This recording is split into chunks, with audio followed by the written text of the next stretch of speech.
이제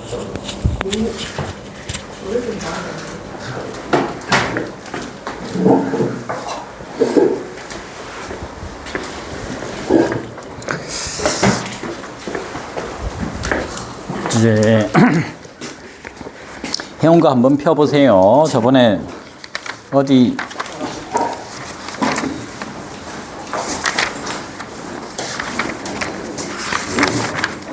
저번에 숙제가 어디서부터였지? 시 전개 40페이지부터 봅시다. 40페이지. 했죠. 오, 많이 풀었네. 네.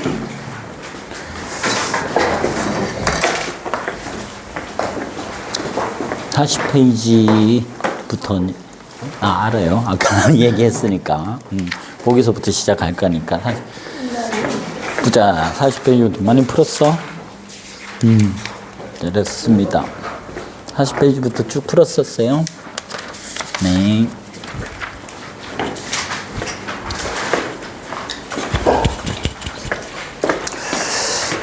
자, 그 40페이지 한번 펴보세요. 41페이지에 있는 것 중에서 그 밑에 여기는 뭐 밑에 답이 있으니까 보고 좀 이상한 거나 있으면 나한테 얘기해 보세요. 뭐가 있을까요?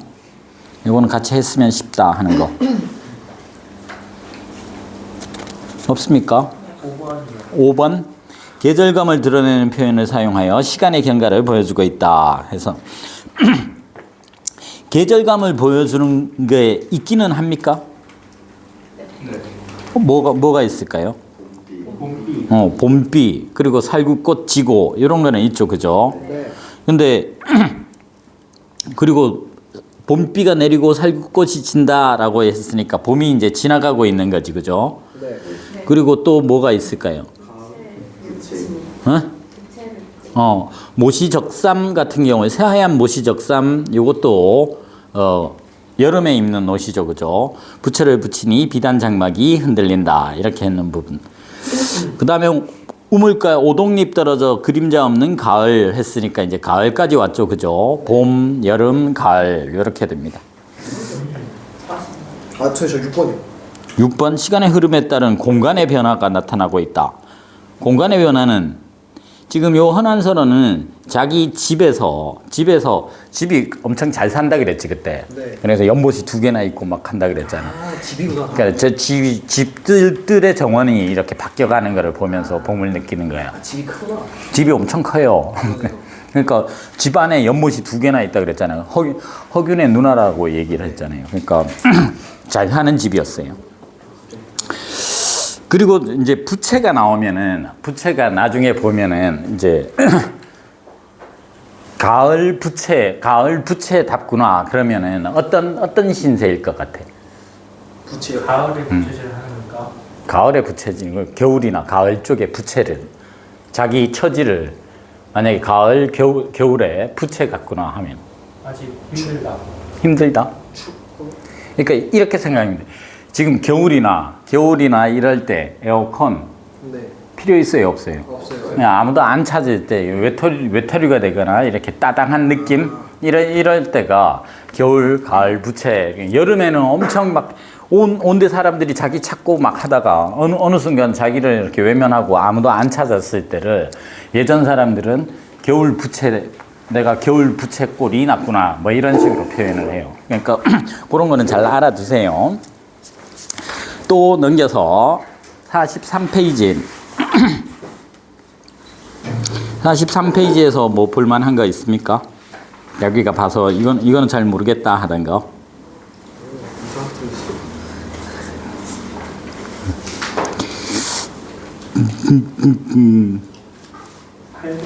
8번 하자는 공간의 이동에 따라 대상을 보며 깨닫게 된 자신의 내면을 드러내고 있다.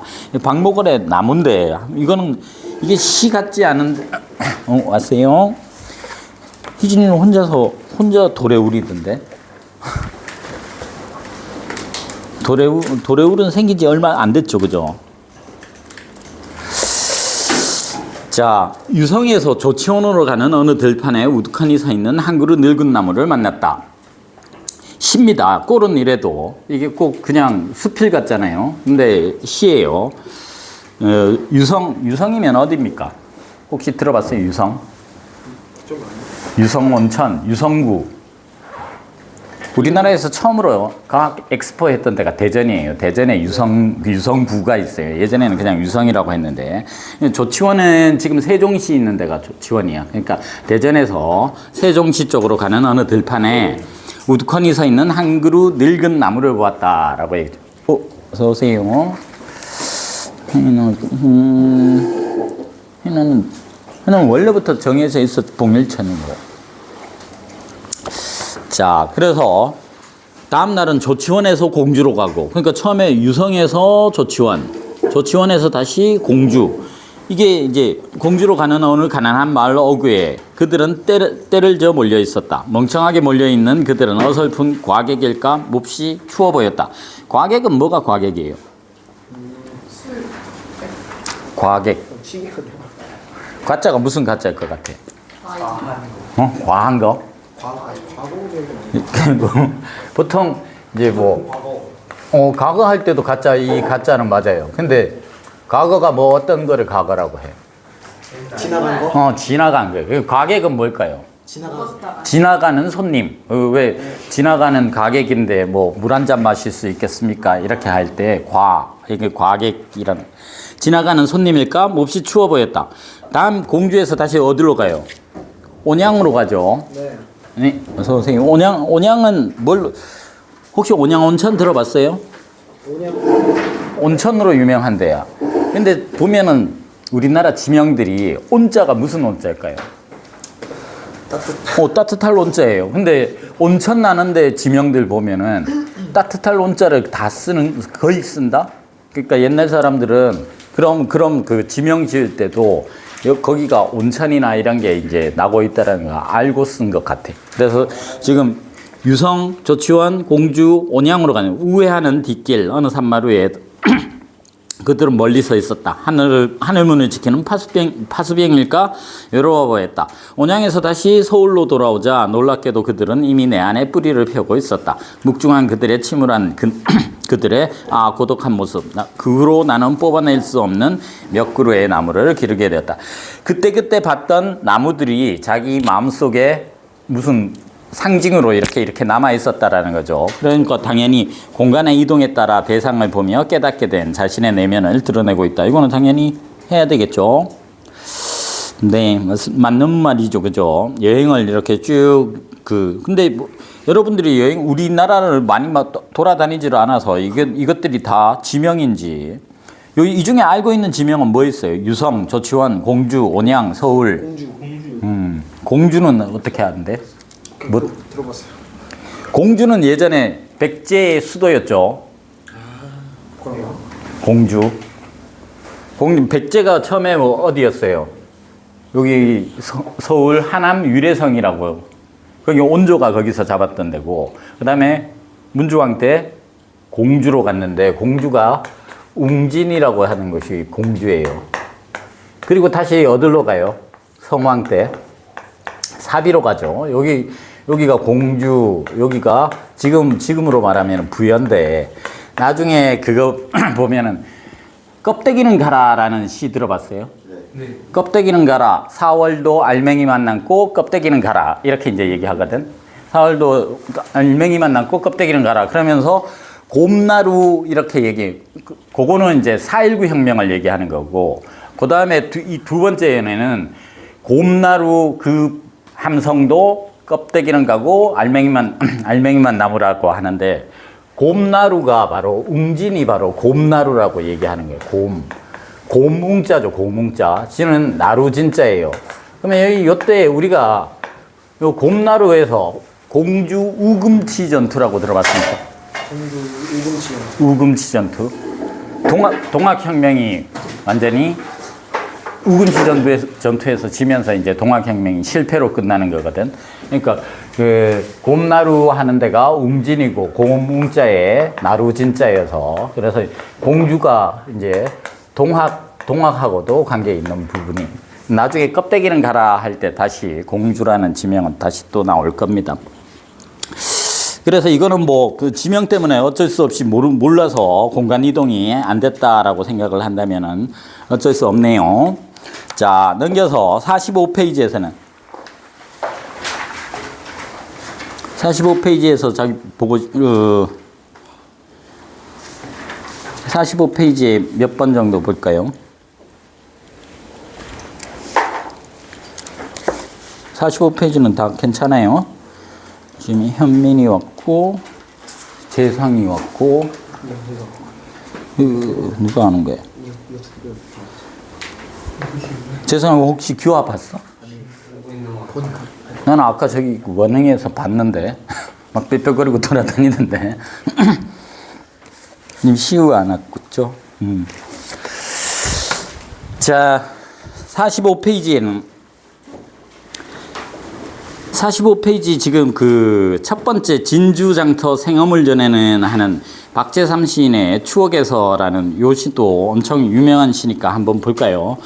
진주는 경남 저 밑에 있는 진주장터 생어물전에는 생어물전이면 지금 생으로 있는 뭐 고등어나 이런 생선들이 이렇게 소금에 절여 있는 게 아니라 생으로 있는 어물전이야. 바다 밑이 깔리는 해 다진 어스름을 울엄매는 장사 끝에 남은 고기 몇 마리에 빛 바라는 눈깔들이 속절없이. 자, 울엄매가 무슨 뜻일 것 같아요? 그러니까 경상도 사투리로 우리 엄마라는 뜻도 되지만 또 뭐도 될 것 같아.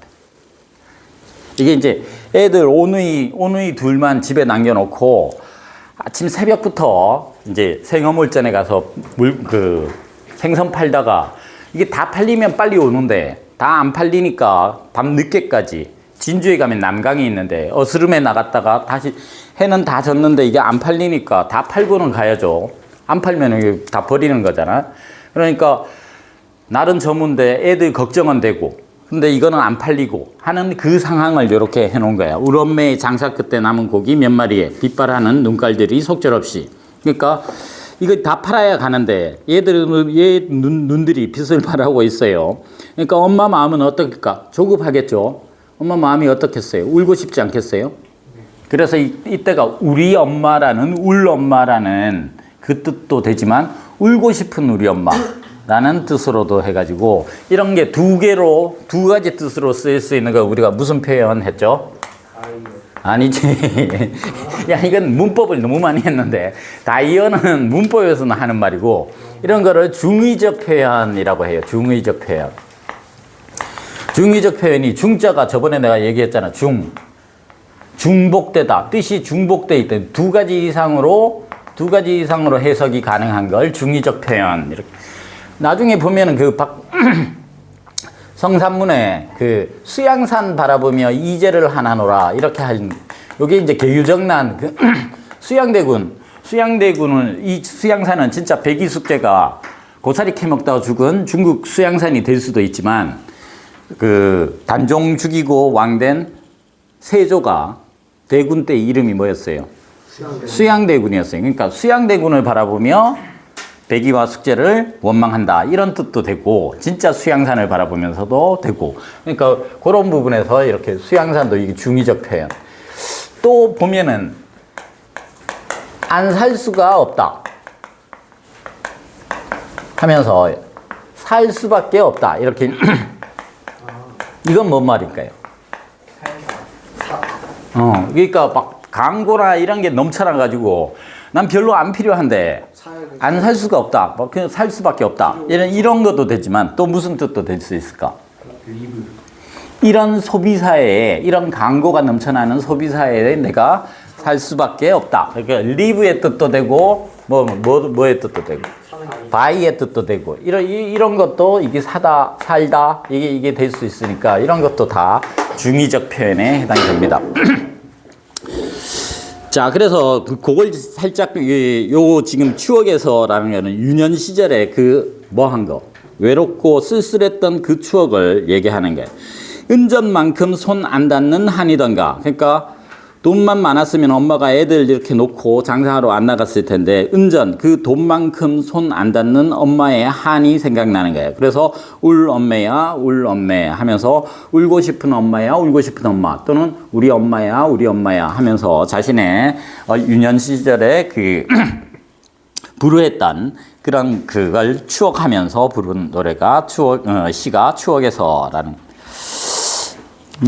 옆에 하종호의 동승은 이때 동승은 뭘까요?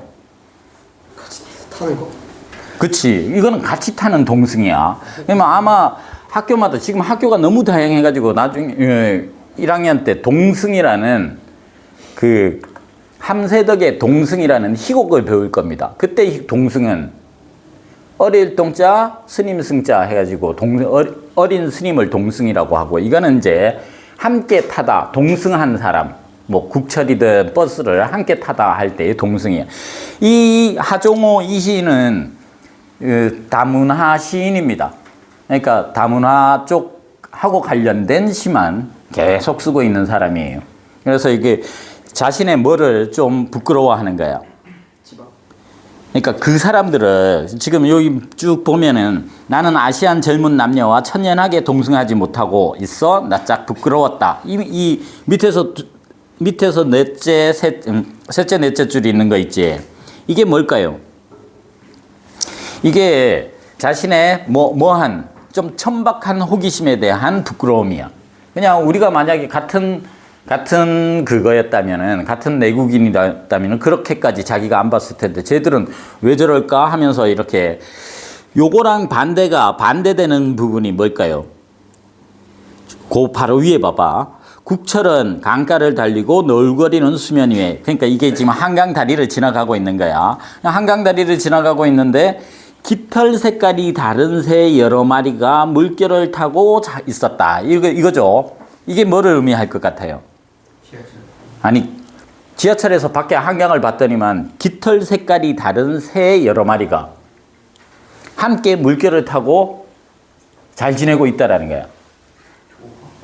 그렇지. 그러니까 새들도 저렇게 서로 깃털 색깔이 다르고 이렇게 우리는 피부색이 다르고 막 이런 거잖아. 그런데 새들도 저렇게 잘 지내고 있는데 나는 저 피부색 좀 다르고 생김새가 우리랑 좀 다르다고 해가지고 천박한 호기심이 발동해서 쟤들은 어떻게 지내나 하고 이렇게 보는 자기 자신이 어떻게 된다래. 나 부끄러워졌다라는 거야. 나는 아시안 젊은 남녀와 천연하게 자연스럽게 동승하지 못하고 있어 낯짝 부끄러웠다. 국철은 회사와 공장이 많은 노선을 남겨두고 있었다. 저희들도 일자리로 돌아가는 중이지 않을까. 나랑 다를 바가 없는데 우리가 왜 그러니까 특히 지금 요즘 우리 다문화 시대에 그러니까 외국인 노동자 또는 결혼 이민자 이런 사람들한테 우리가 차별적 시선으로 이렇게 보고 있는 것에 대한 경계를 동승이라는 시로 이렇게 했어요. 자, 여기는 뭐 그렇게 그게 없다면은 46, 47 여기에 이제 불러줄 테니까 틀린 거 한번 체크해 보세요. 46번에 1번은 동그라미, 2번은 봄. 46페이지. 그 다음에 2번에 5, 3번에 4. 아닌가요? 네, 맞아요. 4번에 1번에 X, 2번에 5, 5번에 5, 6번에 4. 요 페이지에서 같이 하고 싶은 게 있으면 한 개만 해보세요. 한 개요? 아니. 다 합시다, 그러면. 5번, 6번. 1번에 2번이요. 1번에 2번. 자, 이건 너무 많아서, 그러면 요 정도는 그냥 한번 볼까요, 그러면은? 자, 1번부터, 가부터 한번 보시죠. 가는 하도 많이 나와가지고, 저번에 또 했지 않았어요? 네. 이하우 흩뿌릴째 울며 잡고 이별한님. 그러니까 백꽃이 비처럼 내릴 때 울며 잡고 이별한님이 추풍 낙엽에 저도 날 생각하는가. 지금 추풍 가을바람에 낙엽이 떨어지는데도 나를 생각하는가. 봄에 헤어지고 지금 가을이 됐다는 거야. 천리의 외로운 꿈만 오락가락하는구나. 자기 그 사람과 내가 떨어진 시간은 봄에서 가을, 떨어진 거리는 천리. 근데 어디에서만 본다?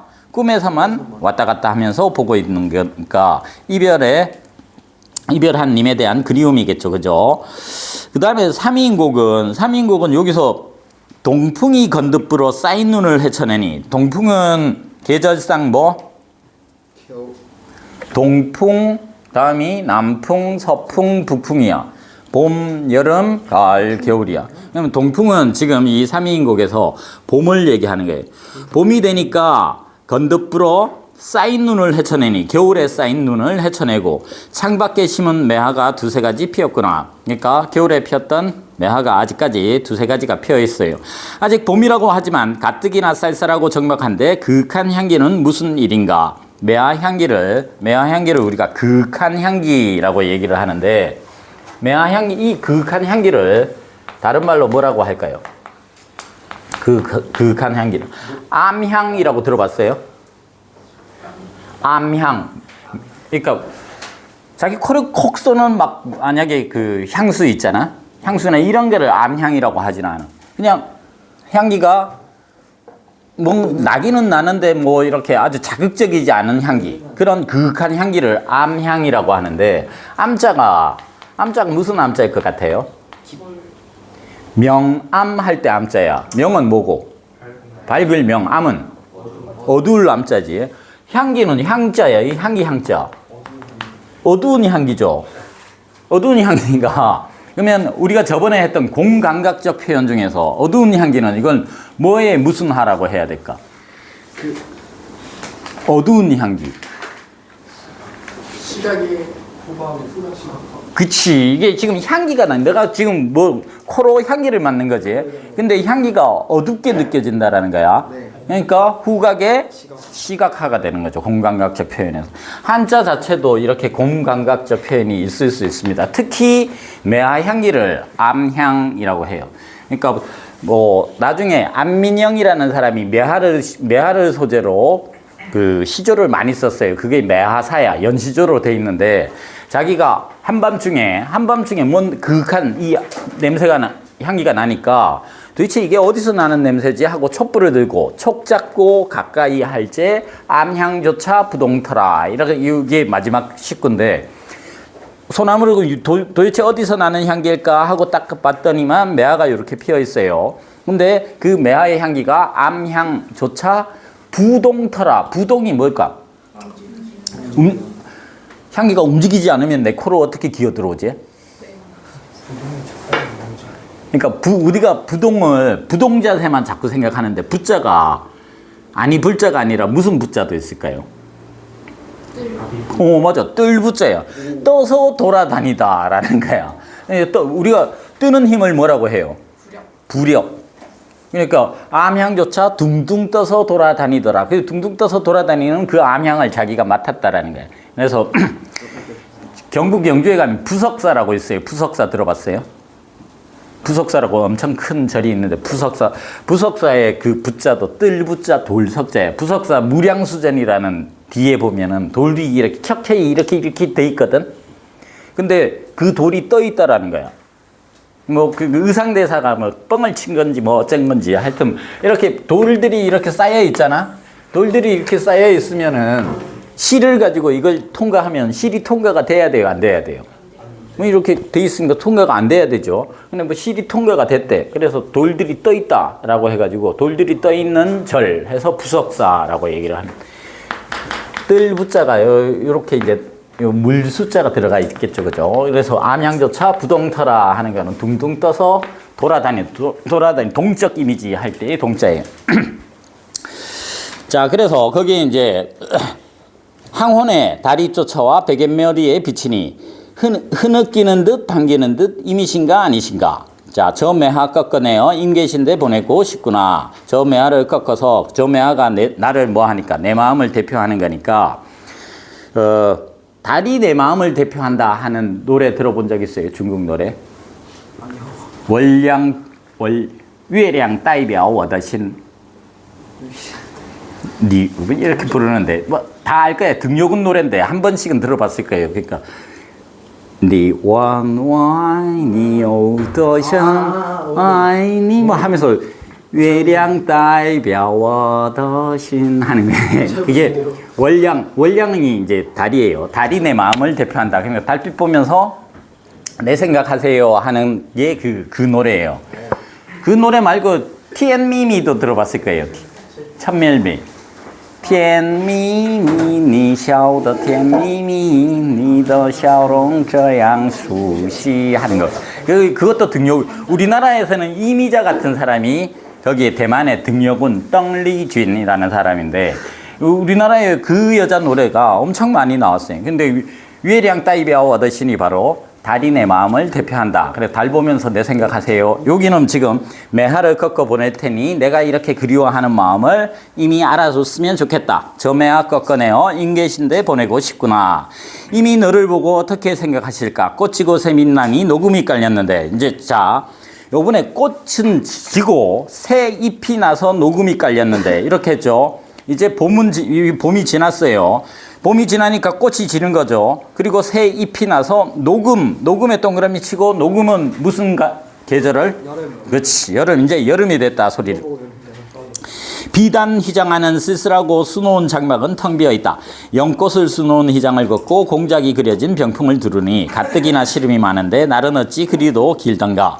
원앙이 그려진 비단을 베어놓고 오색실을 풀어내어 금으로 만든 자로 재어서 여기 나중에는 이제 마름질을 해서 임의 옷을 지어내니 솜씨는 물론이거니와 격식도 갖추었거나 이 여자가 이제 임을 위해서 옷을 만들었는데 자기가 옷 만드는 솜씨도 좋지만 격식도 잘 갖춰서 옷을 만들었다는 거예요. 근데 산호로 만든 지게 위에 배곡함에 담아두고 임에게 보내려고 임 계신 곳을 바라보니 자 여름에 이제 막 더운데도 얘가 이렇게 임 옷을 만들었어요. 다 만들고 그리고 함에 담았어요. 그리고 이제 지게에 딱 실었어. 그러고 갖다 줘야 되는데 이거 어떻게 갖다 줘? 그러니까 임에게 보내려고 임 계신 곳 바라보니 산인가 구름인가 험하기도 험하구나. 임하고 내가 너무 멀리 떨어져 있죠. 임은 어디에 있는 거니까? 옥황상제니까 저 하늘에 있잖아. 천리말리 먼 길을 누가 찾아갈까? 가거든 열어두고 나를 본 듯 반기실까? 천리말리 먼 길을 이걸 누가 님한테 갖다 줄 수도 없겠지만 만약에 갖다 준다 손 치더라도 이걸 열어두고 나를 본 듯 반기실까? 이건 내가 했는 건데 걔가 지어서 보냈는데 참 잘 했구나 할까 하고 의구심을 가지고 있는 거죠. 그래서 요 다음은 또 가을이고 그 다음이 겨울이에요. 지금 다 할 수 없어서 지금 봄, 여름 거만 이렇게 돼 있는데 삼위인곡은 그래서 춘하, 추동 계절에 따라서 임을 그리워하는 마음을 보여주는 건데 이 부분은 지금 봄과 가을을 하고 있습니다. 여러분 1학년 때는 요 삼위인곡하고 송미인곡을 아마 배울 거예요. 삼위인곡하고 송미인곡 배우니까 요거는 그래서 한번 해봤습니다. 그래서 아까 이거 2번 나 동풍이 건드불어 쌓인 눈을 헤쳐내니 라는 표현을 통해 계절이 겨울에서 뭘로? 봄으로 흘렀음을 알 수 있다라고 하는 부분. 자, 그리고 아까 5번 했나요? 5번은 이거는 이제 현대시니까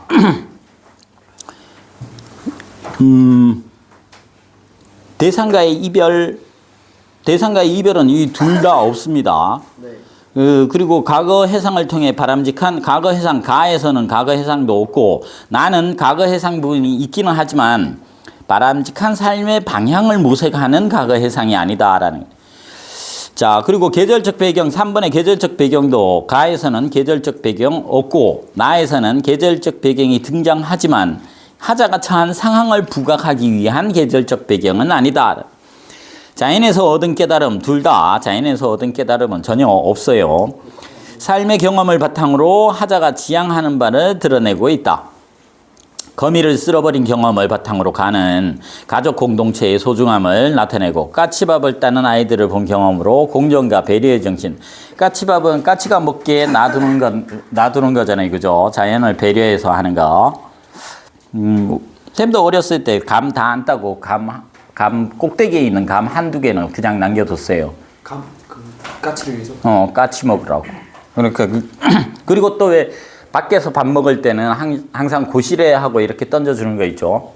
그러니까 꼭 그 땅이나 지신이나 이런 걸 또 산소 가더라도 우리 산소에 이제 성묘 갔을 때도 옆에 싸갔던 그 음식들 있지. 그것 옆으로 다 던져줍니다. 주위 산짐승들 같이 먹자고. 그런 게 일종의 자연을 배려하는 모습이죠. 자, 그 다음 넘겨서 7번에 1번은 5, 2번은 목련, 8번에 2, 9번에 4. 여긴 됐어요? 그 다음 넘겨서 10번에 1번은 5, 2번 5, 11번에 1, 12번에 2.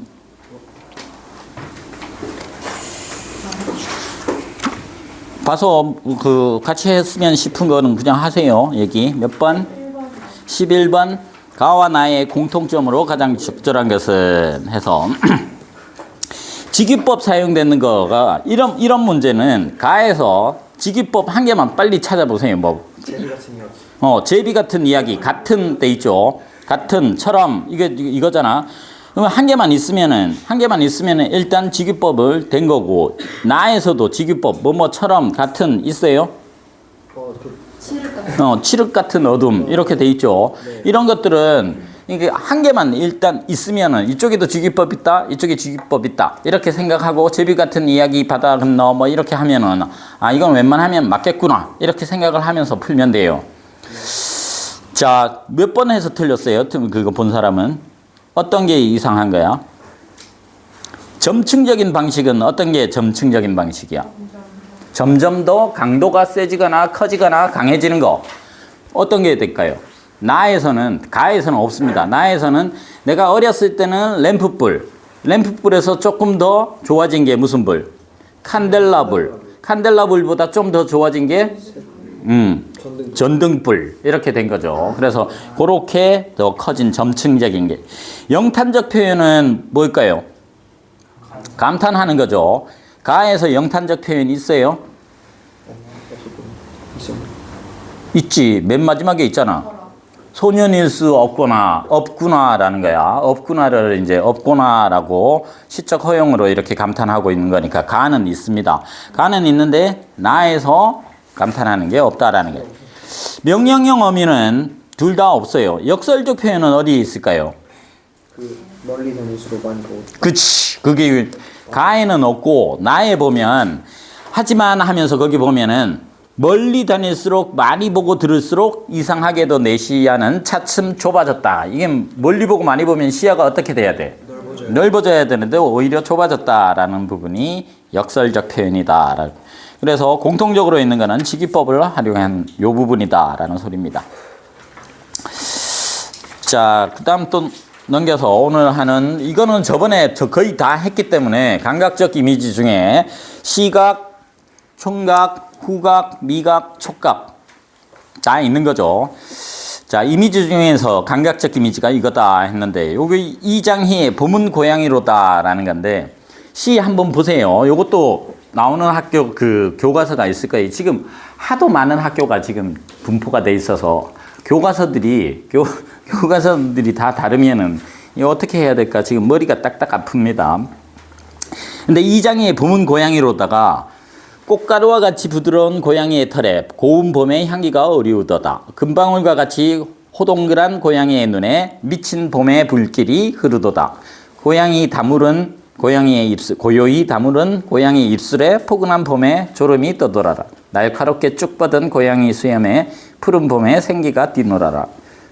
이게 최초의 우리나라 서정시 1910년 지금부터 한 110년 120년 전에 지은 잘 지은 것 같아요. 좀 유치한 것 같아요.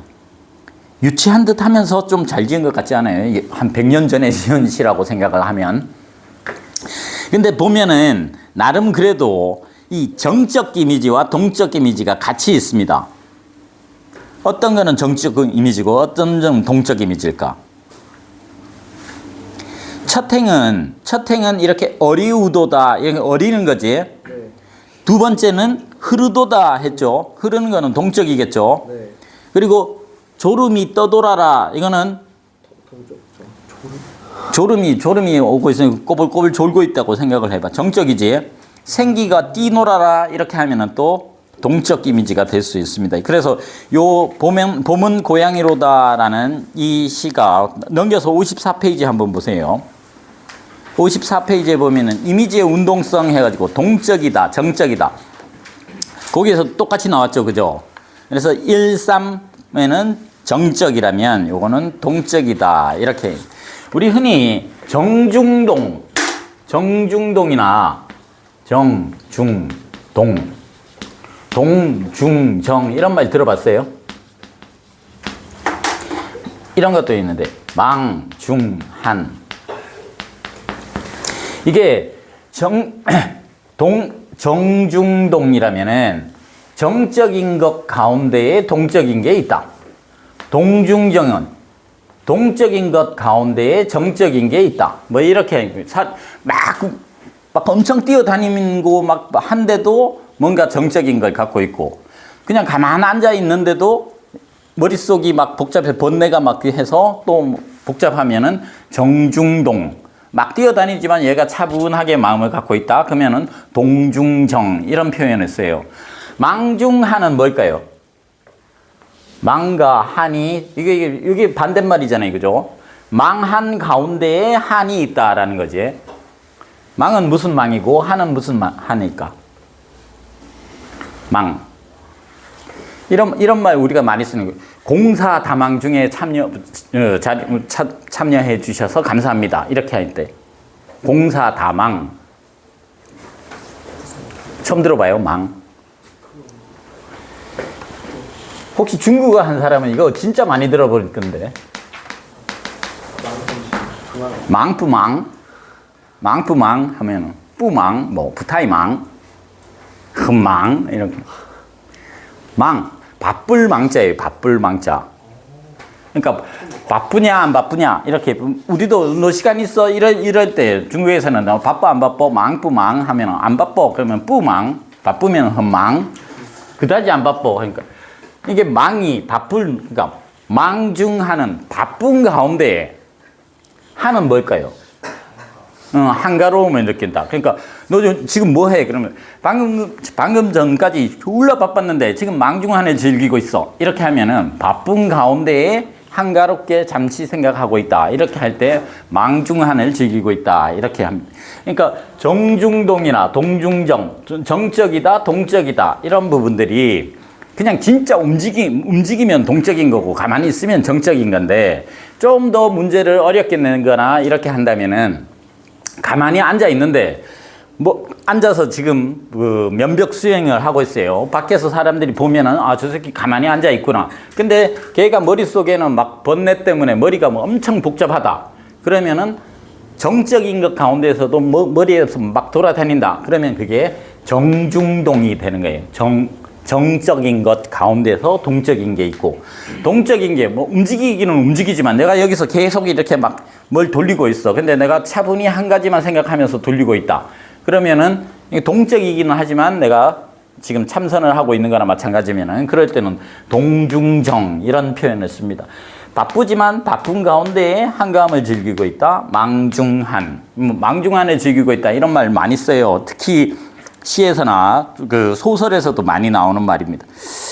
그래서 다시 이제 돌아와서 이 장의 범은 고양이로다. 요 부분은 정적 이미지, 동적 이미지에서도 나오고 여기는 이제 이쪽에 돌아와서 52페이지에 보면은 부드러운 고양이의 털, 부드럽다라는 건 촉각적, 봄의 향기는 후각적, 호동그란 고양이 하면은 시각적, 봄의 불길이 하는 거 붉은색의 색채 이미지가 고요히 다무른 고양이의 입술 했으니까 고요하다는 건 청각적, 입술 하면은 시각적. 그래서 요거는 복합감각적이라고 얘기를 하죠. 청각과 시각이 같이 나와 있는 거. 포근한 봄의 졸음이 떠돌아라. 포근하다 촉각적. 날카롭게 쭉 뻗은 고양이 수염 시각적. 푸른 봄의 생기가 뛰놀아라. 요것도 시각적이죠. 그래서 뭐 시각, 후각, 미각, 촉각 이걸 모르는 사람은 없을 테니까 밑에 공감각적 이미지만 잘 알아두면 됩니다. 어떻게 전이 되었는가? 뭘로 표현했는가? 자, 나비 허리에 새파란 초생딸이 시리다. 이렇게 했는데 어떻게 찾으라고? 나비 허리에 새파란 초생딸이 시리다. 이랬죠. 지금 얘가 초생딸 보고 있어요? 아니면은 지금 누가 내 그 옆구리를 시리게 만들고 있어요? 초생딸을 보고 있 3월달 바다가 꽃이 피지 않아서 서글픈 나비 허리에 새파란 초생딸이 시리다. 지금 초생딸 보고 있는 거지. 근데 초생달이 실일 수 있어 없어? 없어요. 없죠. 근데 실이다는 촉각인데 초생달이 이렇게 내 눈에 보이고 있는데 그걸 실이다라고 표현을 했으니까 보이는 것을 촉각으로 표현을 했으니까 시각의 촉각화라고 얘기를 한다는. 그 다음에 색채 이미지는 뭐 딱히 그렇게 어려운 게 아니니까 샤갈의 마을에는 눈이 온다. 눈이 흰색 이미지죠. 순수하고 맑은 생명감을 보여주고 새로 돋은 정맥이 바르르 떤다. 정맥이니까 파란색에 새로 돋은 이렇게 했으니까 파란색 이미지고 봄의 생명감. 다시 올리브빛. 올리브는 초록색의 이미지니까 올리브빛 물이 들고 밤의 아낙네들은 하면서 초록색. 그 해이 제일 아름다운 불을 했으니까 붉은색 이미지. 이런. 계절감 나타내는 계량의 아까 그 시는 이하우는 아까 얘기했던 비처럼 떨어지는 백꽃일 수도 있고 비처럼 떨어지는 백꽃 또는 비 맞아서 떨어지는 백꽃. 이것도 무슨적 표현? 중의적 표현이라고 할 수 있다는. 추풍 낙엽은 가을 바람에 지는 낙엽이니까 가을의 계절감을 보여주는 거다. 정지용의 향수 같은 경우에 옆에서 보면은 자, 해설피 금빛 게으른 울음을 우는 곳. 금빛 게으른 울음을 우는 곳. 이렇게 했죠. 네. 얼룩배기 향소가 해설피 금빛 게으른 울음을 우는 곳은 뭐에 무슨 할까요? 공감각적 표현 중에.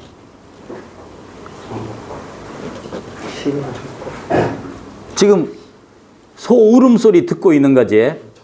소 울음소리 듣고 있는 거니까 청각이야. 근데 그걸 금빛이라고 했어요. 울음소리가 금빛이 될 수 있어 없어? 없죠. 그러니까 청각을 뭐처럼 표현한 거야? 청각의 시각화 이렇게 된다네. 또 뭐가 있을까요? 여기서 보면은 그 쭉 가다 보면은 자기가 공감각적 표현이 뭐가 있을까?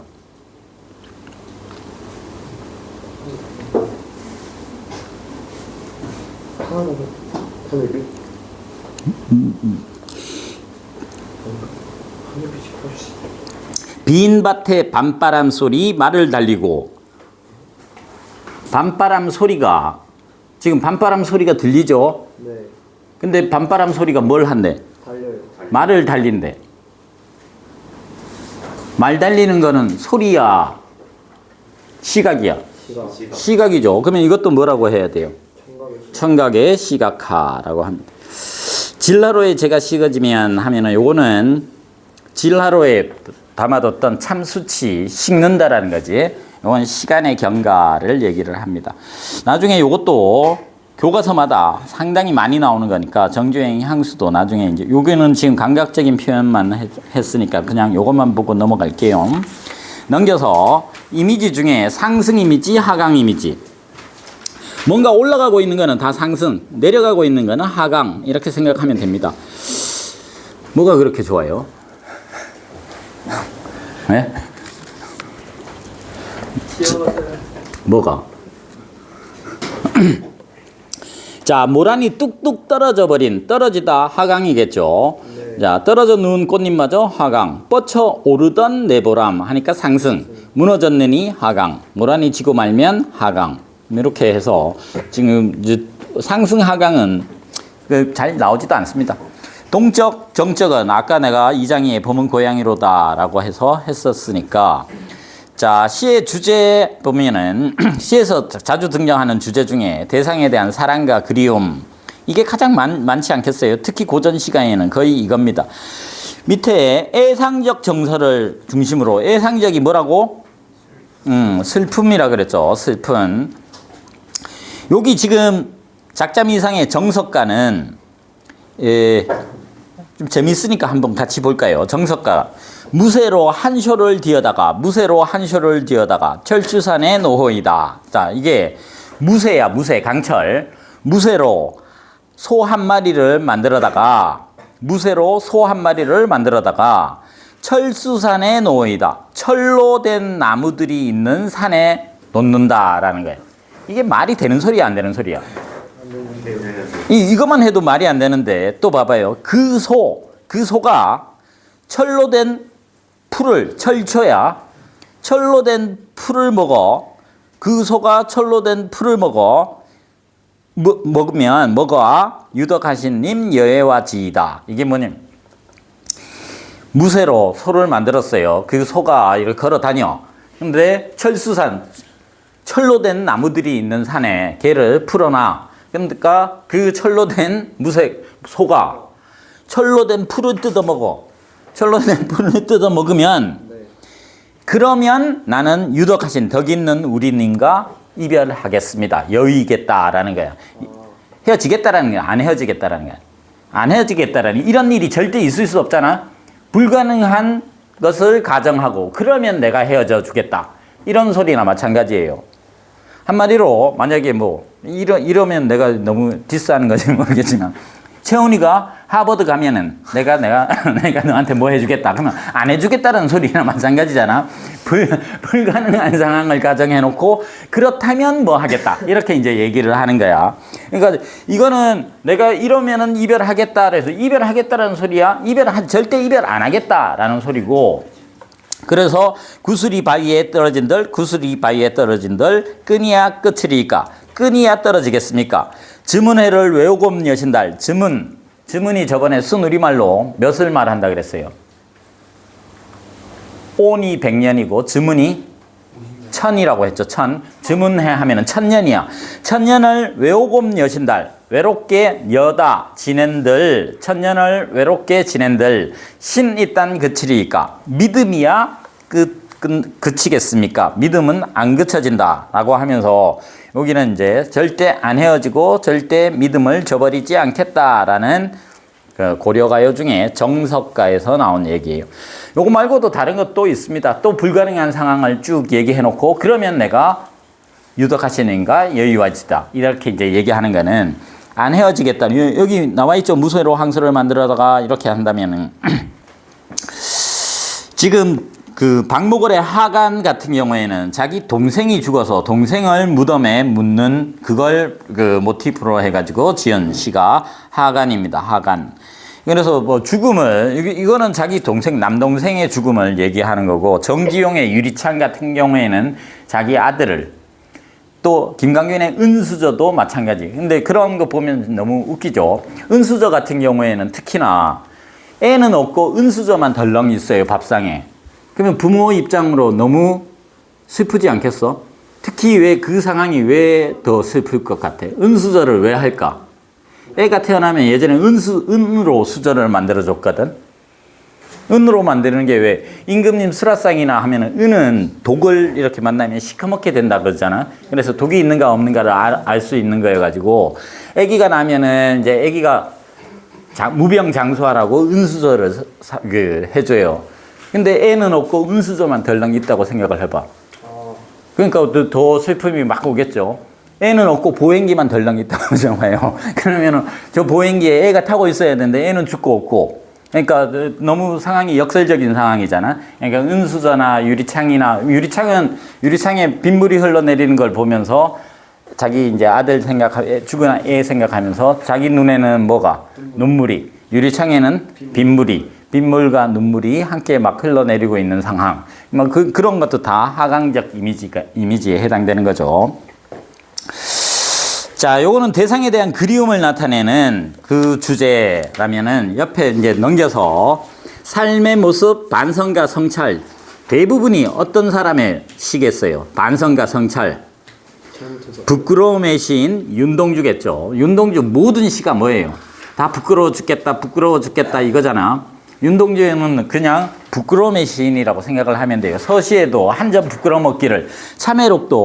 참회록은 나는 나의 참회의 글을 한 줄에 줄이자. 만 24년 1개월. 얘가 만 24년 1개월. 요때 무슨 짓을 했기에 얘가 이렇게 부끄러워할까요? 윤동주가. 혹시 동주라는 영화 봤어요? 네. 동주라는 영화 봤으면 요때가 뭐 했을 때일 것 같아요? 어? 아, 당연히 일제강점기. 근데 얘가 만 24년, 그러니까 만 24세 1개월 살았을 때 무슨 일을 하고 이렇게 참회를 하고 있는 것 같아? 요때가 얘가 이제 연희전문학교, 지금의 연세대겠죠, 그죠? 연희전문학교를 마치고 일본으로 유학을 가려고 해요. 일본에 유학 가려면 요때가 이제 창씨 개명을 할 때야. 그래서 이 일본 이름으로 안 바꾸면은 일본에서 이제 안 받아줘. 그러니까 할 수 없이 지 이름을 일본식으로 바꿉니다. 바꾸고 나서 너무 쪽팔리는 거야. 또 부끄러운 거야. 그래서 이 참회록을 쓴 배경은 바로 창씨개명한 이후에 만 24년 1개월을 무슨 기쁨을 바라 살아왔던가. 내일이나 모레나 그 어느 즐거운 날에 나는 또 한 줄의 참회록을 써야 된다. 그때 그 젊은 나이에 왜 그 부끄러운 고백을 했던가. 내가 왜 나중 돼서 내가 지금 이 창씨개명한 이 일을 내가 왜 그렇게 했을까. 미래의 나가 요때 내 자신을 또 부끄러워할 거라고 생각을 하는 거죠. 그래서 그 부끄러움을 밤이면 밤마다 나의 거울을 손바닥으로 발바닥으로 닦아보자. 이렇게. 거울은 뭐를 상징하는 소재예요? 성찰. 거울은 일단 거울을 보면서 자기 자신을 어떻게 해요? 다시 바라보니까 거울은 이 성찰 반성의 그겁니다.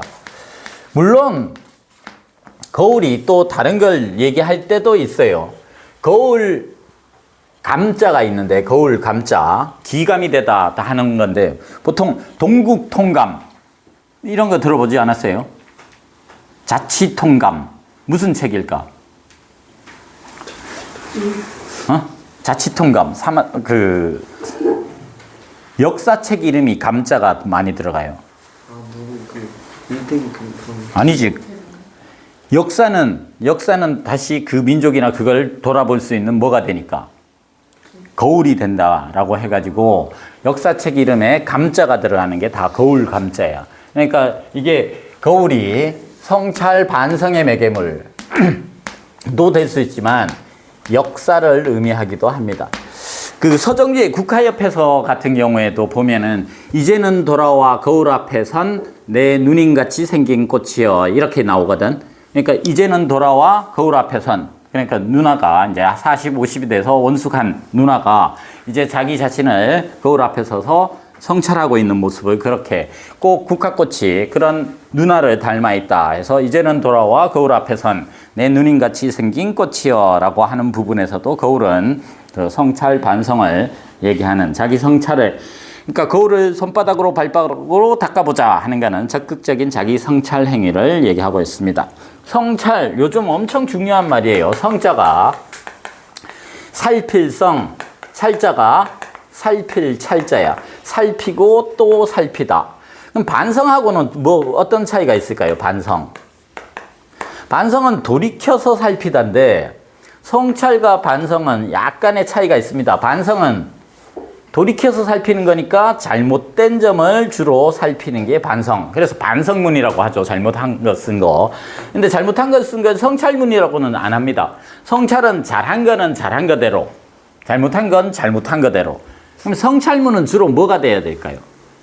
반성문은 일기는 성찰문이 될 수 있어요. 오늘 내가 한 일이 있는데 오늘 이거 친구를 이렇게 도와줬다. 난 참 착한 것 같다. 이런 일기에 쓸 수 있잖아. 오늘 누구 뒤지게 때렸다. 난 진짜 나쁜 놈인 것 같다. 이건 반성이겠죠. 그러니까 성찰은 잘한 건 잘한 것대로, 잘못한 건 잘못한 것대로 다 포함한다면 반성은 약간 잘못한 거에 초점을 맞추는 거예요. 그러니까 반성문은 학교에서 사고 쳤을 때 쓰는 게 반성문이다. 이렇게 생각하면은 성찰문은 일기다라고 생각하면 돼요. 혹시 회사에서 어른들이 쓰는 거는 반성문이라 안 하고 뭐라고 하는 거 들어봤어요? 어른들도 잘못한 게 있잖아. 그러면은 시말서예요. 시말서는 뭘까 그러면? 시말서. 시는 시작하다 할 때 시자예요. 말은 끝 말자야. 말단지관 할 때. 그럼 시말서는 이 사건이 벌어진 처음에서부터 끝까지를 쭉 쓰라는 거야. 그러니까 반성문의 생각보다는 물론 시말서도 반성문에 가까운데 이 사건 경위를 처음부터 끝까지 한번 쭉 써봐라. 왜 이따위 짓을 네가 했는지 처음에 어떤 게 처음에서 끝까지 쭉 쓰는 걸 시말서 쓰고 왔다 이렇게 이제 하는데 회사에서 쓰는 반성문이라고 생각하면 돼요. 시말서가 그냥 경위만 쓰면 되는구나 이게 아니라 쓰면서 중간중간 계속 뭐 해야 될까? 네, 잘못했습니다. 중간중간 쓰기는 써야 돼. 그래서 회사에서 쓰는 시말서는 경위 위주로 쓰는 거다라고 생각하면 됩니다. 자, 그 다음에 대상과 현실에 대한 비판. 특히 이제 비판은 풍자죠. 풍자. 풍자와 해학의 차이점이 뭐라고? 해학적이다, 풍자적이다 이렇게 할 때 해학은 우스꽝스럽게 표현하면은 다 해학입니다. 풍자도 마찬가지죠. 풍자도 우스꽝스러운 건 똑같아요. 근데 풍자에서는 플러스 무슨 정신이 있어야 된다? 비판 정신이 그 안에 깔려 있어야 된다. 그래서 풍자가 훨씬 그거죠. 하여튼 우스꽝스러운 거를 나타내는 문학의 미가 무슨 미? 골개미 하는 것도 이것도 요즘 엄청 잘 나오니까 꼭 알아둬야 돼요. 뭔가 웃기게 표현을 한 거는 웃기게 표현하는 문학의 문학상에 성취할 수 있는 미가 골개미다 하는 것도 있습니다. 자, 참새야 어디서 오가며 나느냐? 1년 농사 아랑곳하지 않고 늙은 호랍이 홀로 갈굼했는데 밭에 벼며 기장을 다 없애나니. 이 참새는 민중을 수탈하는 탐관오리야. 돌아다니면서 다 농사진 거 다 먹어 없애고 있다라는 거야. 그러니까 세금으로 다 수탈하고 있다는. 늙은 호랍이가 바로 수탈당하는 농민을 상징하고, 그래서 그 수탈하는 탕간오리를 풍자하고 있는 것이죠. 이재현의 사리화입니다. 사리화라는 한시예요. 한시.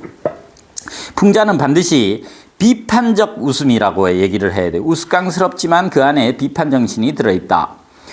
자, 봄봄 같은 누가 쓴 거예요? 김유정의 봄봄이나 동백꽃은 우스꽝스러워요, 안 우스꽝스러워요? 점순이가 막 닭싸움 시키고, 또 봄봄 같은 경우에는 장인어른 거기 잡고 막 늘어지고 막 하잖아. 우스꽝스러운 거죠. 근데 거기에 무슨 비판 정신이 있어요, 없어요? 없죠. 그래서 김유정의 봄봄이나 동백꽃은 해학적이다라고 하지 풍자적이다라고 하지는 않아요. 봉산탈춤에 나와서는 말뚝이는 양반들을 막 조롱하지. 우스꽝스럽게 막 얘기하잖아. 그러면서 양반들을 비판하고 있는 거잖아. 그러면 그런 거는 풍자적이다. 여기서도 탕간오리를 지금 비판하고 있지. 그러니까 풍자적이다라고 얘기를 합니다. 자, 이상향에 대한 동경과 추구라는 부분은, 이상향은 하자가 지향하는 가장 완전한 세계이다. 영어로는 이상향을 뭐라고 하디? 그 중세 지도 봤어요? 중세 지도. 중세 지도가 이렇게 돼 있거든. 여기 중간에 서양 중세는 뭘까요? 서양 중세는 신의 시대잖아.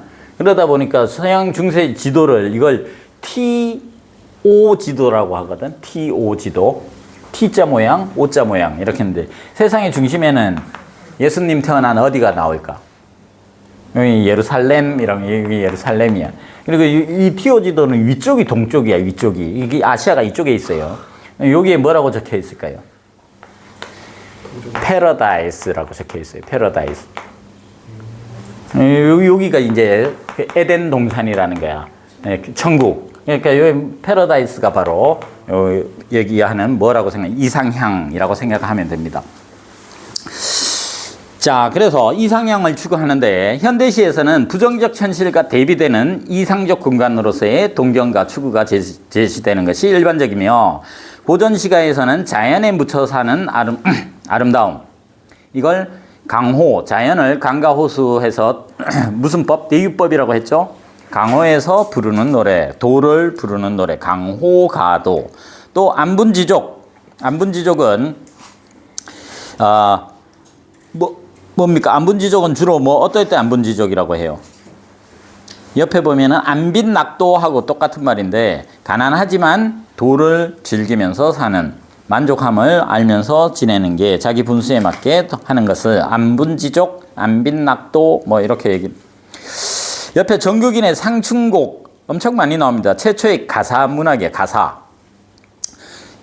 첫 시작이 홍진에 묻힌 분내 인해생에 어떠한 거 이렇게 하는데, 그 뒤에 그 중간에 보면은 나오는 게 공명도 날거리고 부기도 날거리니, 이게 뭐가 된 거예요? 도치가 된 거야.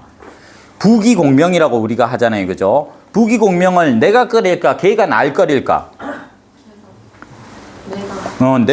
난 부기공명 싫다 이렇게 얘기해야 되잖아. 근데 부기공명이 날 끓인다라고 표현을 한 거는 이게 도치가 된 거죠.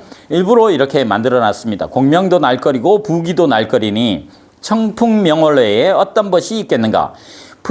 맑은 바람, 밝은 달 외에는 나는 벗이 없다. 나는 걔들 둘만 벗이 있어도 충분히 잘 살 수 있다. 단표 누왕에 헛된 생각 아니하네. 단표 저번에 했어요. 1단사 1표음 해가지고 공자 제자 중에 안회라는 애가 한 그릇에 밥그릇, 한 그릇 밥과 한 표주박에 물만 있어도 그 말아 먹어도 자기는 공부만 열심히 하면서도 열심히 잘 살 수 있다 해가지고 공자가 안회를 높이 이렇게 떠받들어서 한 게 단표 누황입니다. 그러니까 단표는 형편없는 음식, 누황은 누추한 거리, 누추한 거리니까 형편없는 집. 그러니까 형편없는 음식과 형편없는 집에 살아도 헛된 생각 아니하네. 부귀공명에 대한 생각은 나는 전혀 없다. 아모타 백년 행락이. 아모타, 인간이 오래 살면 100년을 살잖아요. 그러니까 오래 살면 100년 사는데 내가 이만한들 청풍과 명월을 벗삼아서 자연에서 안빈낙도하는 삶을 사는 게 어떠하겠는가 하면서 아모타 백년 행락이 이만하면 어떠하리 하면서 자신이 자연에 묻혀 사는 즐거움을 이렇게 표현을 했어요. 이거는 안분지족 강호가도의 가장 대표적인 노래입니다. 그러니까 부귀공명을 굳게 하지 않겠다라는 거. 그 다음에 유교적 가치 연군지정. 연자가 무슨 연자라고? 예전에는 사랑할 애자보다는 뭐를 쓴다고? 사랑할 연자. 그러니까 애인이라는 말 안 쓰고 연인이라는 말을 써요. 군은 임금군이야. 임금을 사랑하는, 임금에 대한 사랑과 충성심을 연군지정. 나라를 걱정하는 마음 우국충정. 절이절개는 자신의 신념을 지키거나 오직 한 임금만 섬기는 거. 정몽주 같은 거 있죠. 미명한 일편단심 가실 길이 시랴 하는 거. 학문수양은 부귀영화에 눈을 돌리지 않고 학문을 갈고 닦는 일에 집중한다. 요거는 아마 나중에 태계 2항의 도산 12곡에 보면은 자기는 딴 데 눈 안 돌리고, 그러니까 벼슬에 눈 안 돌리고 앞으로 학문에만 정진하겠다 하는 부분도 나. 효는 부모님에 대한 효도. 저번에 했던 거 살짝 했던 거 기억나요? 반중 좋은 감이 고와도 보이나니. 박일로의, 그러니까 해귤고사하는. 이게 귤이 아니더라도 감이지만 품어가서 반길 리 없을세 그를 서러워하나이다 하는 거. 엄마가 돌아가셔가지고 이게 반겨줄 사람이 없으니까 부모님에 대한 효도를 얘기하는 것도 있고. 자, 성산문은 뭐 했던 사람이에요? 사육신 중에 하나예요. 사육신. 사육신이 뭐가 사육신일까? 죽은 6명의 충신이 사육신이야. 뭐 때문에 죽었어요? 세조가 단종한테 수양대군이 단종의 그 왕위를 찬탈한 것에 대해서 분개해서 대들다가 세조한테 죽은 6명의 신하입니다. 그 중에 성산문인데, 죽여라 하는 소리죠. 이걸 써서 세조한테 보여줬다라는 거는 그냥 나 죽여라 하는 소리하고 똑같아요. 이 몸이 죽어가서 무엇이 될 거 하니 복례산 제일봉에 낙낙장송되어 있어. 복례산은 도교에서 전설상의 산이야. 원래 있는 산이 아니라. 여기에 복례산 최고 높은 데 낙낙장송이라는 게 이 가지를 축축 늘어뜨린 소나무예요. 가지가 이렇게 축축 늘어떨어져 있으니까 낙낙장송, 엄청 큰 나무야. 이 낙낙장송은 앞으로 뭐의 상징? 낙낙장송은 충신의 대명사예요. 충신. 자기는 낙낙장송 죽어서 복례산 최고 높은 봉우리에 낙낙장송이 되어 있겠다. 임금에 대한, 그러니까 단종에 대한 지조와 절개를 지키겠다는.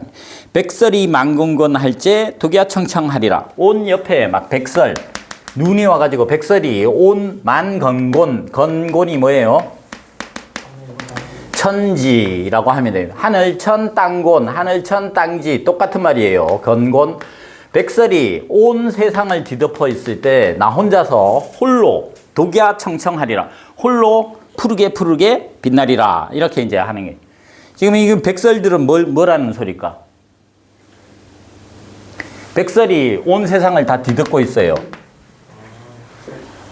세조의 무리들, 간신배 무리들이 이렇게 온 세상에 깔려 있을 때 나 혼자 홀로 푸르고 푸른 낙낙장성이 되어 있겠다라는 소리는 세조 보고 뭐 하라는 거예요? 세조 보고 나 죽여라. 이 소리하고 똑같습니다. 이것 말고도 쓴 게 아까 수양산 바라보며 이제를 하나노라 그거예요. 그거는 더 나는 그게 가장 멋있는 것 같아. 백이숙제는 주나라 무왕이 네 내 밑에 와서 일할래? 하니까 아 싫다 나는 못한다 하면서 수양산으로 기어 들어가 가지고 고사리를 캐먹다가 죽었어요. 그래서 사마천이 사기라는 역사처에 백이와 숙제를 열전에 올려놨어. 공자하고 같은 반열에 올려놓은 거야. 그래서 백이와 숙제는 충신의 대명사가 된 거야. 중국이든 우리든. 근데 성산문은 수양산 바라보며 이제 백이와 숙제를 비판하는 거야. 왜 비판할까요? 수양산 바라보며 이제를 하나노라. 원망한다. 비록의 푸세 그러니까 줄여 죽을진들 채미도 하나인갑까 이렇게 굶어 죽으면 죽었지 고사리는 왜 캐먹고 지랄이냐 이 소리예요. 비록의 푸세의 것인들 그 니따 해놨다니 비록의 푸성기처럼 별거 아닌 거지만 그게 누구 땅에 낳는 거냐 그거 주나라 무왕 땅에 난 거를 그걸 왜 캐먹으면서 궁생맞게 사냐 이 소리야. 나처럼 어떻게 하지? 나처럼 그냥 딱 죽으면 되지 이거야. 너무 멋지지 않아? 백이숙제는 충신의 대명사인데 백이숙제 그놈들도 나한테 비하면 어떻다라는 거야. 그거는 바보 같은 놈들이라는 거예요. 죽을 거면 그냥 깨끗하게 죽지. 뭔 굳이 먹게 고사리 캐먹다가 그렇게 죽냐라는 거죠. 그래서 내가 생각하기에 성산문은 진짜 대단한 그 절이가 있는 친구면서 생육신이라고 해서 그 뭐한 놈. 그러니까 세조한테 붙은 놈이 누굴까요? 세조한테 붙은 놈이 신숙주야. 신숙주 얘 이름 따서 숙주나물이 나온 거 알죠? 숙주는 원래 무슨 나물이에요? 콩 중에 무슨 콩이야?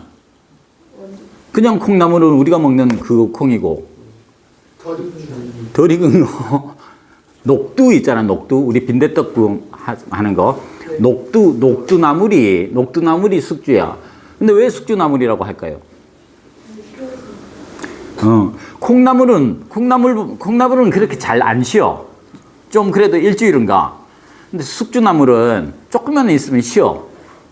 상해. 저 새끼가 상했잖아. 그러니까 바뀌잖아. 성산문이나 이런 사람들은 끝까지 자기 절개를 지키잖아. 신숙주는 그냥 바로 변절했잖아. 변절한 이거 숙주나물 보면은 이제 숙주가 아니라 이게 녹두나물은 이거 뭐야 또 변했네? 또 변질됐네? 상했네? 이러니까 뭔 나물이 신숙주 같은 나물이다 있냐? 이렇게 해서 숙주나물이 된 거예요. 그래서 그 사자성어 중에 유방백세라고 해가지고 아름다운 이름은 100년을 간대. 그러니까 아유 저 사람 진짜 대단한 사람이야 하면서 후대로 100년을 그 사람이 칭송을 받겠죠. 근데 유치만년이라고 해가지고 더러운 이름은 만년을 간대요. 그러니까 잘한 일은 100년을 가지만 잘못한 놈의 이름은 더 오래 만년 그 비난을 받는다라는 거예요. 근데 생각해 보면은 지금 성산문은 나중에 그 다음 한 100년 있다가 성산문은 다시 뭘로 올라갈까요? 충신으로 이 추증이 됩니다. 그 영종과 정조 때 억울한 죽음을 당한 사람이다라고 이제 지금으로 말하면 복권이 되는 명예 회복이 돼. 이 신숙주는 우리한테 숙주나물로 이제 남아 있는 거잖아요. 그러니까 잘 살아야 돼요. 자, 잠깐 쉬었다가 또 합시다.